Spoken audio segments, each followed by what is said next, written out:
Good morning, everybody. My name is Alex with vidswap.com. So I want to make this really clear what this session is for, because I think some of the people that maybe register this didn't know what it was for. I see Kelsey, you're in the right place, so that's good. But anybody else that's on, this is for conference offices. And then how it would be used for their officials. So if you're a coach, part of a team, not the right session that you're going to want to be on. This is purely just for conference offices, how conference offices will manage the exchange portions, give access to their officials, evaluators, all that kind of stuff. So I see another person on here, and there are a few other people who were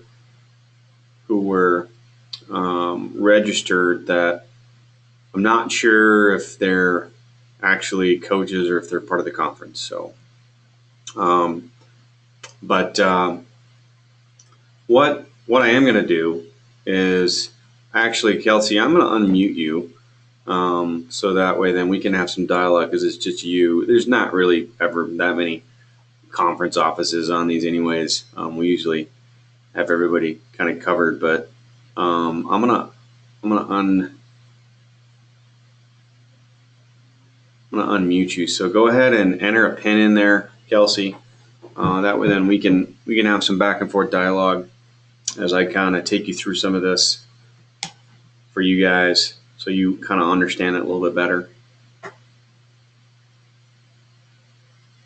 Okay, can you hear me? That work? Yep, I got you. Okay, perfect. Awesome. So perfect, Kelsey. This is good. I always like talking with some of the conferences that I've never maybe talked to before. I mean, you guys have been with us for a few years, and I don't think I've ever really taken you guys in and shown you some of the guts of it, so you kind of understand some of the things you can do and maybe should be doing that you didn't know. So Okay, great. Yeah, this is my first year with soccer. John Sullivan had it before, so I'm new to it completely. perfect. Yep, no worries. Is John still there or is he gone? No, he's there. He just has more football responsibilities. Oh, gotcha. Okay, cool. Perfect. All right. So I am recording this too, Kelsey. So if you have to refer back to it, you can also look at, there's ones that I've got in there from last year too. Okay, perfect. But like I say, these are usually pretty small, pretty straightforward. But they're really valuable because, I mean, you'd be surprised. You're not the only one. There's a lot of other big time conferences who they don't know some of this stuff just because they haven't actually done a session with me and gone through it. So, okay. So, let's actually, you know what? Let's go into the Mountain West. Let's use that as a good example. Perfect. I'm going to hide my window though first. Then I'm going to pop it back up, and then we'll go into there. So just give me 1 second here, and let's pop into there. Do you have the login and all that stuff, Kelsey? Yeah. Okay.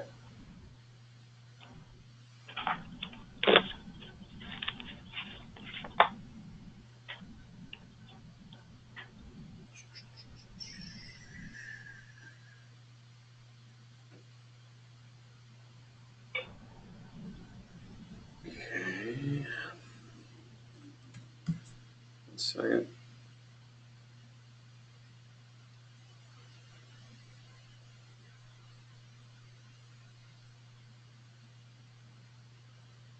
Okay. Second, I'm just tweaking a couple things here before I pop into it.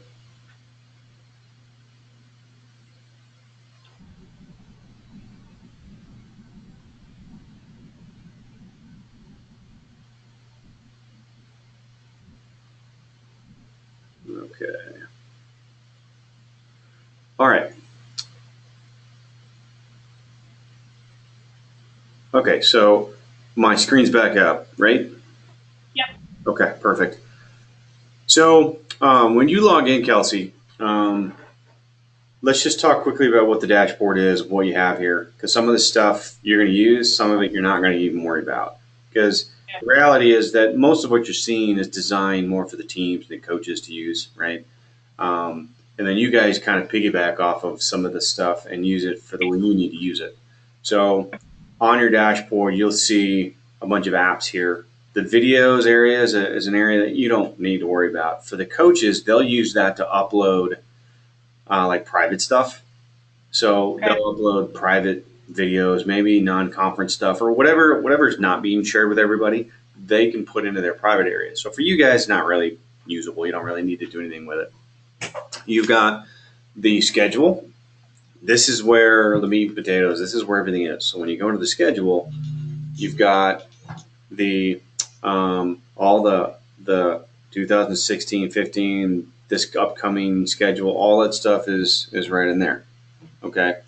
Did we send you that information, or did you pull it for us, or do we need to send you that information? I'll show you. I'll show you what to do. Yeah, I'll show you how all that works. So, then you do have there's some playbook stuff that you don't need to do. Highlights is actually valuable. Your officials and evaluators might use that. Can you remind me though, who's your head official? Is it Sandy? Sandy Hunt, yeah. Oh yeah, okay. So you're good there. Sandy knows what to do.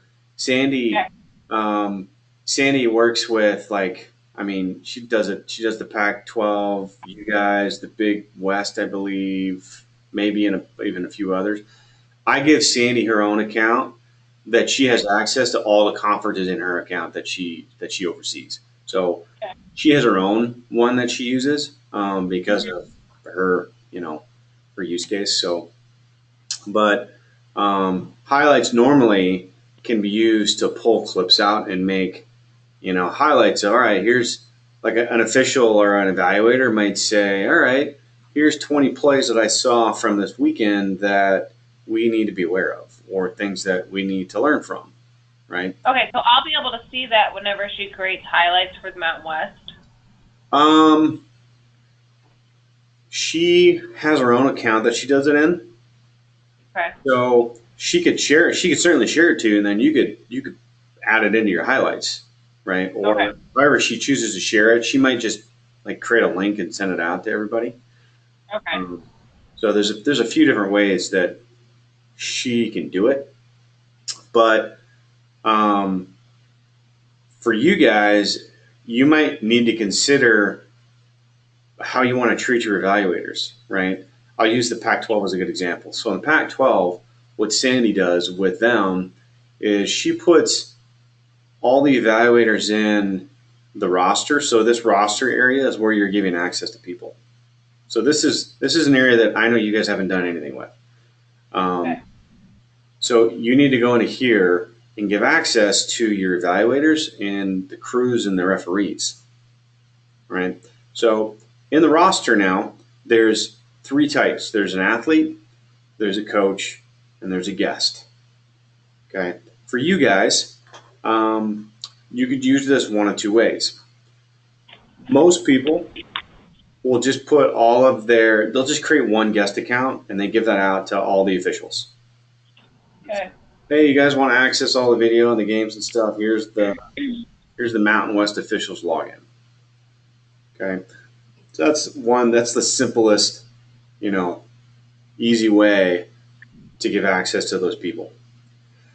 But for your evaluators, you want them to have a little bit more power. You want them to be able to make highlights, maybe do some edits, right? Get some work done. Put them in as coaches. Because coaches have administrative privileges. They can go in and do things. They can edit video. They can make highlights. They can do things that teach people, right, that are guests or athletes under the account. So put your evaluators in as coaches, right? Maybe you've got 10 or 20 evaluators or however many. And this is something Sandy knows too. So Sandy can kind of help take a little bit of the lead on that. So she can help with that and help tell you how maybe she wants it done. But in the Pac-12, all the evaluators have coach logins, their own coach logins. So you go into here and you can put in all the evaluators, their names and email addresses. Then it sends invitations out to them. So if you put somebody in just remind them, say, hey, we added you in. You should be seeing an email to create your login. And if they don't see it, then remind them to check their junk or their spam. Okay. So that's they have to actually accept it. right. To be, okay. Yep. Yeah. The coach account, you put them in their email, and they have to accept it and create their login. Whereas a guest account, you're just simply creating. All right, this is the username and password, and then you send it out to everybody. Okay. There's that. And you just create one. Okay. So that's the most common use case, Kelsey, that people are doing and everybody is doing. A more advanced use case that I wouldn't recommend right now, the Pac-12 is doing it, but I wouldn't recommend it for you guys, is they're actually putting in all of their officials as athletes. So every single official on all the crews, they put in as athletes. So, a couple hundred of them they've got in there. Because then what Sandy's able to do and the evaluators are able to do, they're able to communicate and send reviews out to them. So they could say, hey, here's like crew number 1, which involves these 4 officials. Here's 5 plays that you guys need to look at. And here's what you did wrong, what we need to improve on. And it's only directed to them. So nobody else, no other official is going to see it. Because maybe there's some sensitive information in there of her giving them feedback, right? Because it can get competitive. Yeah. So that's a more advanced way that the Pac-12 is doing it, because that's how our teams do it. So your teams, when they put their athletes in, right, they're using the system to communicate to players and teach players. So there's no reason you guys can't use this the same way with the officials. But the problem is that a lot of times your evaluators are a little bit older. So they're not as technically savvy. So when they look at this, they kind of go, I don't know what to do. Too much. Right, too much. So like I know when we got them started on taking it to another level, they flew us out there last year, and we did a session with all of their evaluators. And so we took them through it, and it was interesting. It was a good learning experience for everybody. But it was good for them to see us in person, to take them through it, and to just get through the initial kind of, there's a lot of stuff here. What do we do? And then once we got them through it, they're good. And then they're able to use it a little bit more effectively and actually teach individual crews and individual officials better. So, but for now, I would just get your evaluators in as coaches, and then get one guest account that you send out as, MW soccer officials or whatever. Okay. And then these other areas, really, I wouldn't worry about. Until you use athletes, reviews don't really do you any good. Statistics and analytics, again, you can go in and look at stuff, but we create stats and charting on everything. Like we create shot charts and statistical information on everything we do. Documents, you can upload, files in there. And then settings is really only valuable if your evaluators want to add additional tag rows of things that they want to do. And that's something that Sandy kind of does. Sometimes Sandy will go in and she'll mark something that she wants to pull out that maybe isn't related to anything that we've tagged, right? And maybe it's not related to any restart. Maybe it's not related to any, penalty. Maybe it's not related to any shot. It could just be something else. And then she can tag it and pull it out. So you guys could do that. Your evaluators could create some tags, and then they could do that if they wanted to get to that point. But that's probably something that Sandy can kind of take the lead on, and she can kind of tell them what she wants to do and how she wants to do it. And then the top right, you've got your account information. You can see your basic, account info, who you are. You've got your update password. You've got your notifications that you can update for what you want to see, not see. And then you don't need to worry about any subscription really information. I mean, I think we do invoice. Yeah, we invoice you your main invoice. So all that stuff's in there. You can see the trail and history of all the invoicing that goes directly to you guys right in there. So Okay, so let's go to the schedule. This is really the meat and potatoes. Once you get past the roster and giving access to everybody, the schedule now is everything.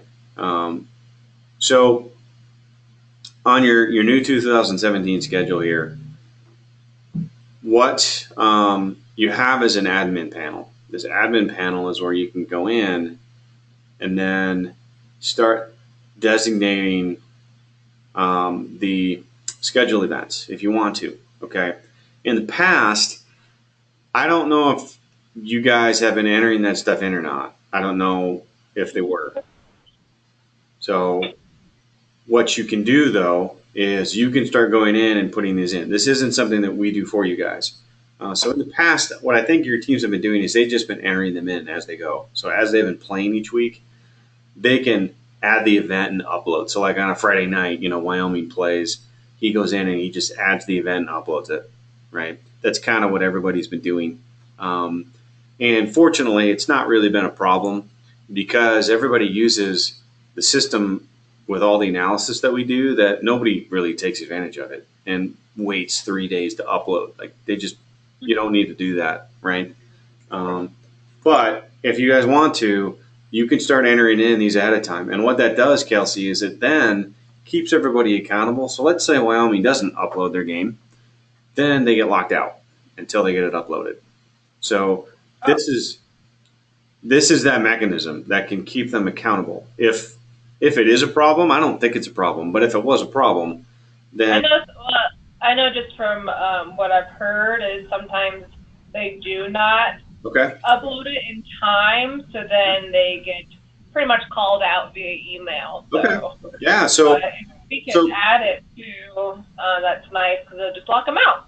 Yeah. So you actually have two ways to lock people out, and I'll show you. This is the one way. So what you do is you guys can go in and you can start and you can let everybody know this. You might want to say, if you're going to do this, say, all right, guys, we're going to start from the league office putting the events in and assigning responsibility. And if you don't get it uploaded by this time or whatever, you're going to get locked out until you get it up, right? So you set that expectation, number one. And you could put it in, there's a policy tab right here that whatever your exchange policy is and what I just said, you can post all that in here. So you could just say, this is the policy, whatever you want to put in here later. So now when you go back to the schedules, all the teams that go to it, they're going to see the exchange policy right here. It's going to be clear as day for them to see. Okay. So you can put it all there and make it clear. But then we go back, when we go to the events here, this is where you enter them in. And we don't have an import, so you can't import them all at once, just because of all the little things that we have you check and select and do. So what I tell conferences to do is, unless you have a bunch of minions, just do it, a few weeks at a time. So put in like 2-3 weeks at a time. You don't have to do the whole season, So just do a few 2, 3, 4 weeks at a time, on a weekend or during, a Wednesday night or whatever, You go in and go, all right, let's just say this is a conference game. Click next. You're going to choose who's playing who, right? So let's just say it's, Boise State's home, and then we'll say it's Air Force. And then you say who's responsible. So the home team here, right? We'll say Boise State's responsible. The game date, we'll say it's today. Game time, we'll just say it's at 3 p.m. Then you're going to specify what the deadline date is. Okay, so this is the point that if they don't upload it by this time, they lock them out. Now, there's a couple schools of thought on this, Kelsey. One of them is every conference has that bylaw that says it's got to be up by noon the following day, kind of a thing, or whatever, right? Yeah. What I usually tell people is I tell teams that's like the last ditch effort. That's the last line of defense to say it has to be up no later than this or else, right? So you could certainly put this deadline date as that, okay? Yeah. But it's not going to lock them out until that point. So that's up to you.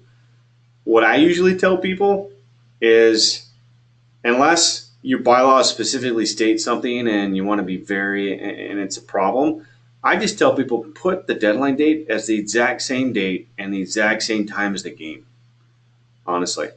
So that way, then it forces them, which I tell everybody, get it up right after the game. There's no reason to wait.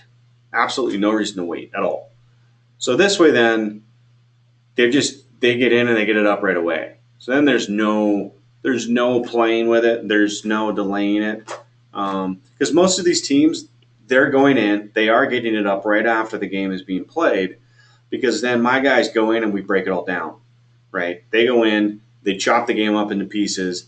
All the different set pieces, restarts, goals, shots, possessions, transitions, like all that stuff, right? So when they wake up the next morning, they can dive in and start pulling stuff out and teaching their players more effectively. That's a huge reason why, all the teams use us.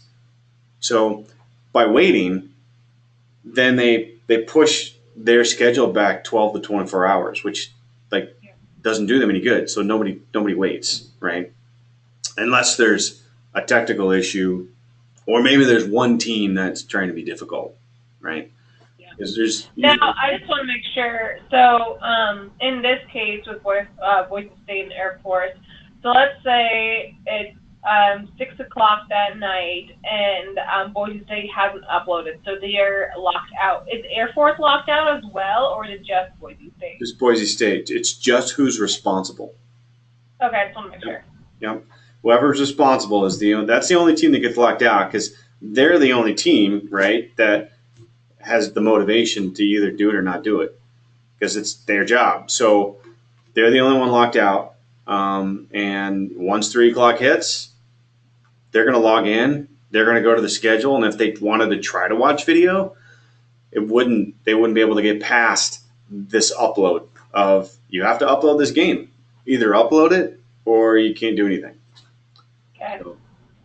So that's what I always tell and recommend, is you just make it the same date and time. But honestly, I mean, you need to evaluate what your bylaws are and what you want to do.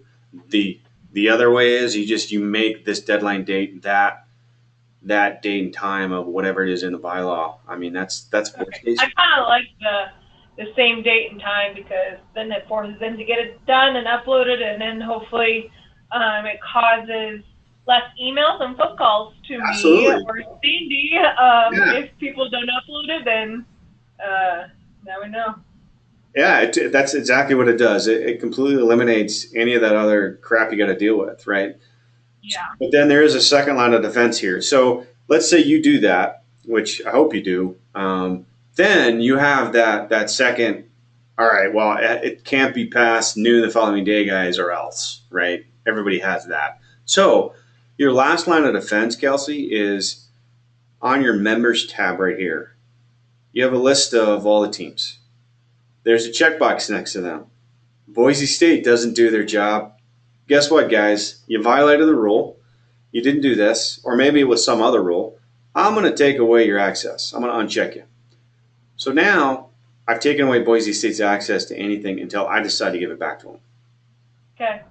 Okay. So you have two really good, effective ways that you shouldn't ever have to fine anybody, because that's just always a pain in the butt. Nobody ever wants to do that. So you've got two good ways to keep people accountable and make sure everything gets done. But I don't see that many issues. When people move to us, they always are amazed at how the phone calls and emails and the issues drop dramatically, just because of the way our system is used. It's not purely Exchange. It's not just uploading and downloading and then everybody's on their own. So, but yeah, so get in there, you can start putting events in. I'm thinking you put everything in, right? So you require them to do all their games. So, but just start getting events in, start putting that in there. And you don't have to do everything unless you want to, but you can just start putting. You still there? What's that? Okay. You can start putting in just a few weeks ahead of time there. So, but outside of that, though, that's pretty much all I got for you. There's not really a heck of a lot more. We do have apps, so go to the App Store. You can download. We've got an iOS app and an Android app, and those apps do allow you to be able to download into the app. So if for any reason you wanted to go in and watch, you could on those apps. Oh, well, in fact, here, let's do that really quickly. So if you wanted to watch something and take a look at it, you go in, you can go to like 2016, go to games here, and it shows you a list of all the games, right? So on this list, you're seeing who's playing who. You've got some action buttons for I want to watch it, or I want to see some statistics, or maybe some charts, some shot charts here. And then it's telling you the status of the game. So it was logged or not. Was there an error, a problem? It's telling you who created the event here. Okay. So looks like all of your teams were the ones who were creating these events. And then it tells you when it was uploaded. So it timestamps the date and time it was uploaded, all Pacific time. Okay. And then on each game, there's an actions that tells you there's a download option. You can email, a link to somebody. Maybe it was non-conference, playoff, pro scout, whatever. And you can choose expiration dates, all that kind of stuff here. You've got a report a problem. So if there's an issue on one of these, they can say, yeah, there's a problem on this game. It's missing something. And then that kind of helps notify us and lets us know that there was an issue with it if nobody already says something about it. That's just one line of defense against that stuff. But now if you want to watch something, there's a search bar here. You can type in a team name. So maybe it's, Wyoming, and it pulls up just Wyoming matches here. Maybe it's a date. So I could do everything on, 10/7. So here's all the games played on, October 7th. So a bunch of ways to filter through that list there. But now, whether it's multiple games, so if I'm doing multiple games, I can check multiple games here and then go to the actions and do watch. Okay. Or I can click the individual watch on a game, individual watch game, right? But let's watch all 4 of these games from the weekend. Maybe I want to look up all the goals from a weekend, right? Of all the games. I can pull that up, and I have some filters here that I can pull something up. So I could say in the simple filter, let's just I want to go all the goals by a particular team if I wanted to. Yeah. These are the simple filters, right?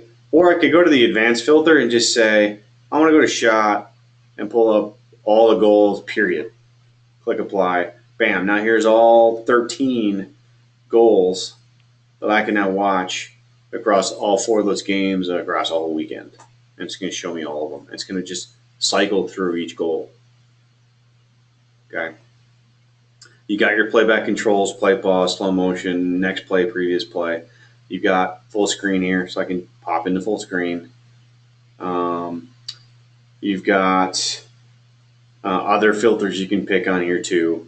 You probably really won't need to ever use the advanced filter unless you just want to generically pull up something across multiple teams. Like maybe you wanted to see all the corner kicks as well instead of just the specific teams. Here's all 18 corner kicks, for and against for each team, in all these games.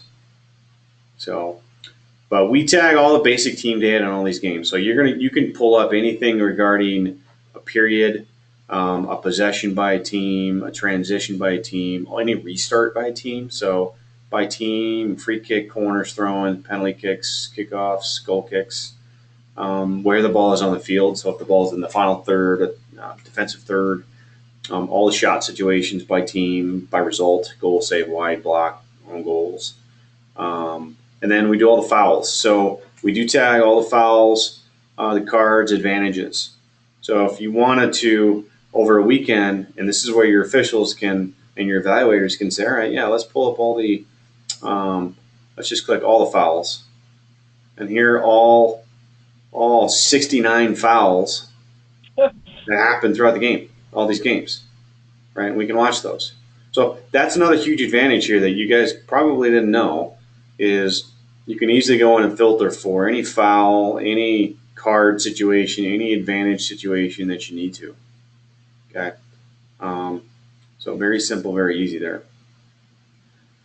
And then if you wanted to pull out clips and make a highlight, and Sandy knows how to do this, but if you guys ever wanted to for any reason, when you pull that up, you can check plays you like, and then I can create a highlight, and then I can give it a name, and I can add plays in and create basically it's a playlist, right? It's putting a collection of plays into a playlist that I might want to use.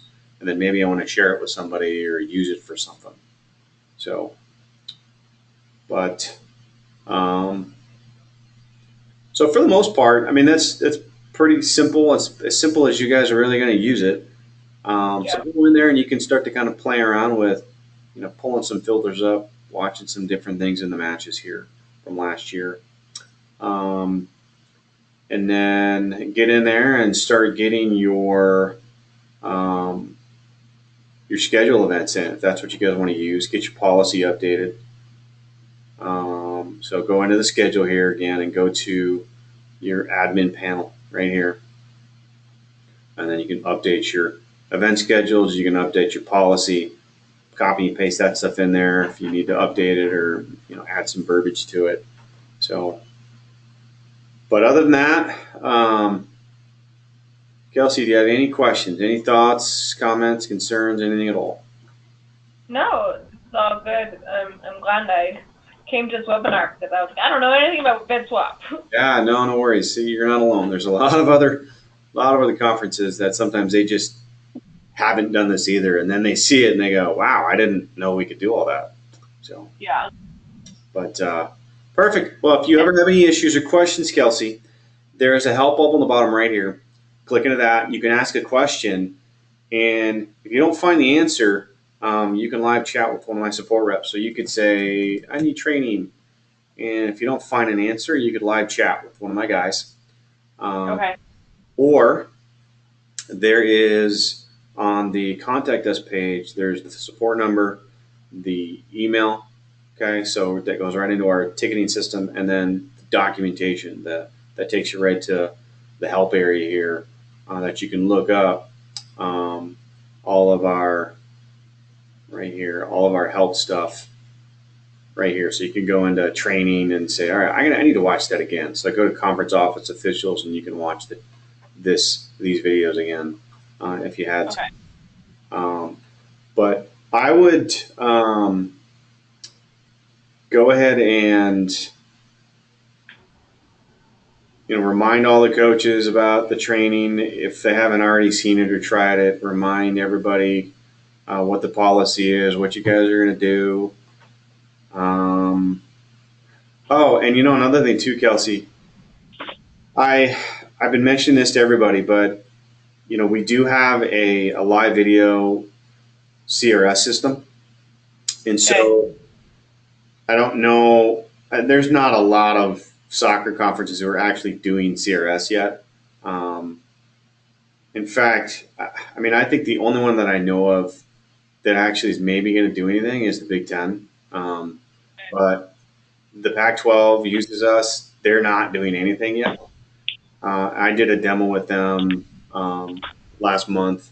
The SEC isn't officially doing anything yet either, but we have a system here that allows you guys to do that. So they can use this to do challenge replay. Have your goal cams, and at least that can come up in our soccer conference, baseball. I think it's come down the road, volleyball for sure. But with us, I hope it's not going to bring anytime soon. I'm okay with it. Right now, there's a lot of replay going on right now. Here's the other thing about this, though, that's important is the thing about our system compared to what your football teams are probably doing. They're probably using the only other one that's out there that's super expensive. With this, it's not expensive, but it's portable and it's self-contained and it is wireless. And it uses its own Wi-Fi. It doesn't use any facility Wi-Fi, which is a problem. But this can be used for other things. So, for example, in a soccer game, it's not just, they don't have to look at it as, well, I don't want to spend the money just to use it for maybe one call, because that's what everybody says in soccer. Well, I don't know if it's really valuable to use, right? If it's maybe one call. But in soccer, it's legal to use video on the sideline. There aren't any rules against it.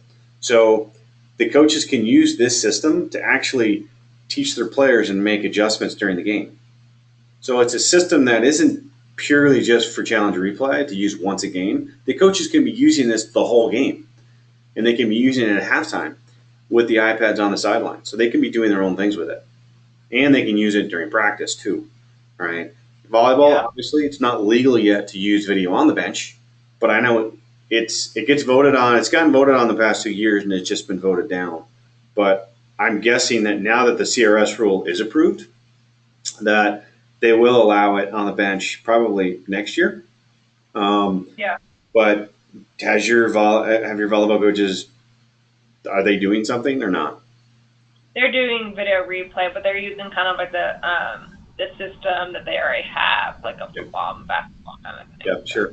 So, and then this can be used for, baseball and softball too. And again, when a lot of those sports start to allow it to be used on the bench and stuff, our system does that. It's not just one thing. It can be, you sell it as an AD to say, look, this has 3 or 4 different uses for it. It's not just one thing, and it's not ridiculously expensive. And it doesn't have to be installed into a facility. It can be taken with me and used wherever I want to go, and it's affordable. So So just know that we have this. It's affordable. It's not astronomically priced like the other one is, but can be used for many, many, many things. So, but outside of that, perfect. I appreciate your time, Kelsey. If you have questions, let us know. Okay. Okay, great. Thank you so much. Really appreciate it. Okay. Have a good one. Thanks, you too.